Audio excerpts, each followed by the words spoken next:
ಹೆಣ್ಣನ್ನು ಧರ್ಮದೇವತೆ ಅಂತಾರೆ. ಉತ್ತಮವಾದ ಗೃಹಿಣಿಯನ್ನು ಏನು ಹೇಳ್ಬೋದು? ಧರ್ಮದೇವತೆ ಅಂತ ಹೇಳ್ತಾರೆ. ಎಂಥ ಅದ್ಭುತವಾದ ಪದ ಅಲ್ವಾ? ಹೆಣ್ಣು ಧರ್ಮದೇವತೆ. ಯಾರು ಧರ್ಮದೇವತೆ ಅಂದರೆ ಭೂದೇವಿ. ಈಗ ನಾವು ಭೂಮಿಗೆ ಏನೆಲ್ಲ ಮಾಡಿದ್ರು ಅದೇನಾದ್ರು ಮಾತಾಡುತ್ತಾ? ಇಲ್ಲ. ಕೋಪ ಮಾಡ್ಕೊಳುತ್ತಾ? ಇಲ್ಲ.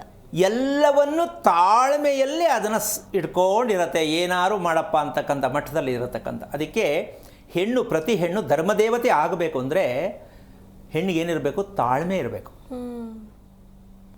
ಈ ತಾಳ್ಮೆನೇ ಹೆಣ್ಣಿನ ಪೂರ್ಣವಾಗಿರ್ತಕ್ಕಂತಹ ಪೂರ್ತಿ ಜೀವನ ಪರ್ಯಂತ ದೇವತೆಯಾಗಿರೋದಕ್ಕೆ ಸಾಧ್ಯ ಆಗತ್ತೆ.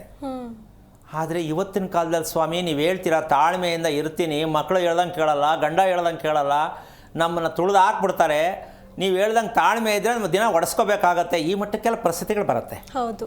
ಆದರೆ ಒಂದು ತಿಳ್ಕೋಬೇಕು, ಗಂಡ ಹೆಂಡತಿ ಜಗಳ ಆಡೋದು ಇನ್ನೊಂದಾಗೋದು ವಿಚಾರ ಅಲ್ಲ. ನಾವು ಹೇಗಿರಬೇಕು, ನಾವು ಏನಾಗಿರಬೇಕು ಅಂತ ನಿಮ್ಮ ತೀರ್ಮಾನ ತಗೊಳ್ಳಿ. ಅಲ್ವೇನಮ್ಮ? ಕೆಲವರು ನೋಡಿದ್ರೆ ಪಾಪ ತೊಂದರೆ ಕೊಡಬಾರ್ದು, ಅವರೇ ರಿವರ್ಸ್ ಆಗ್ತಾರೆ. ಹೊಡೆಯೋಕ್ಕೆ ಅಂತ ಬಂದೆ, ಅಯ್ಯೋ ಬೇಡಪ್ಪ ಹೊಡಿಬಾರ್ದು, ಹಿಂದಕ್ಕೆ ಹೋಗ್ತಾರೆ.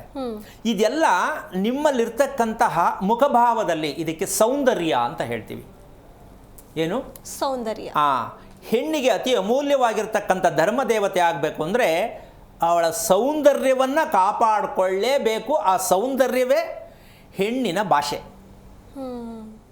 ಹೇಗನ್ಸುತ್ತೆ? ಹೌದು ಗುರುಗಳೇ. ಅಲ್ವಾ? ಹೆಣ್ಣಿನ ಸೌಂದರ್ಯವೇ ಉತ್ತಮ ಗೃಹಿಣಿಯ ಭಾಷೆ. ಇದು ಇದೆಯಾ? ಸೌಂದರ್ಯ ಎಲ್ರಿಗೂ ಆಸೆ. ಹೆಣ್ಣು ಸೌಂದರ್ಯವಾಗಿರಬೇಕಂತ ಎಲ್ರಿಗೂ ಇಷ್ಟ. ಎಲ್ಲರೂ ಸೌಂದರ್ಯವತಿಯಾಗಿ ಯಾಕಿಲ್ಲ? ಈ ಪ್ರಶ್ನೆಗೆ ಉತ್ತರ ಹಾಕ್ಕೊಂಡು ಇದಕ್ಕೆ ಉತ್ತರ ಸಿಗುತ್ತೆ. ಎಲ್ಲರೂ ಸೌಂದರ್ಯ ಇರ್ಬೋದಲ್ಲ? ಹೌದು. ಅಲ್ವಾ? ಸಾಧ್ಯ ಇಲ್ಲ. ಎಷ್ಟೋ ಜನ ಕೊರಗ್ತಾರೆ, ಅಯ್ಯೋ ನನ್ನ ಆಡ್ಕೋತಾರೆ, ನಾನು ನೋಡೋಕ್ಕೆ ಚೆನ್ನಾಗಿಲ್ಲ, ಅವರವರೇ ಬೇಜಾರು ಮಾಡ್ಕೊಳ್ಳೋಂಥ ಮಟ್ಟಕ್ಕೂ ಇರ್ತಾರೆ. ಹೌದು. ಯಾಕೆ ಇದು ವ್ಯತ್ಯಾಸ ಬಂತು? ದೇವರ ತಪ್ಪ? ಅಪ್ಪ ಅಮ್ಮನ ತಪ್ಪ? ನಾವು ಹುಟ್ಟಿದ ತಪ್ಪ? ಹಲವಾರು ತಪ್ಪುಗಳನ್ನ ಅಂದ್ಕೊಂಡು ಹಂಗೆ ಅನುಭವಿಸ್ಕೊಂಡು ಒಂದಿನ ಸತ್ತೋಗ್ತಾರೆ. ಆದರೆ ಒಂದು ತಿಳ್ಕೋಬೇಕು, ಇದನ್ನು ನಾವು ಪ್ರತಿಯೊಬ್ಬರು ಪಡ್ಕೊಳ್ತಕ್ಕಂಥದ್ದು ಭಗವಂತ ಅಡ್ವಾನ್ಸ್ ಆಗಿ ಎಂಟಿ ಚೆಕ್ ಕೊಟ್ಬಿಟ್ಟಿದ್ದಾರೆ.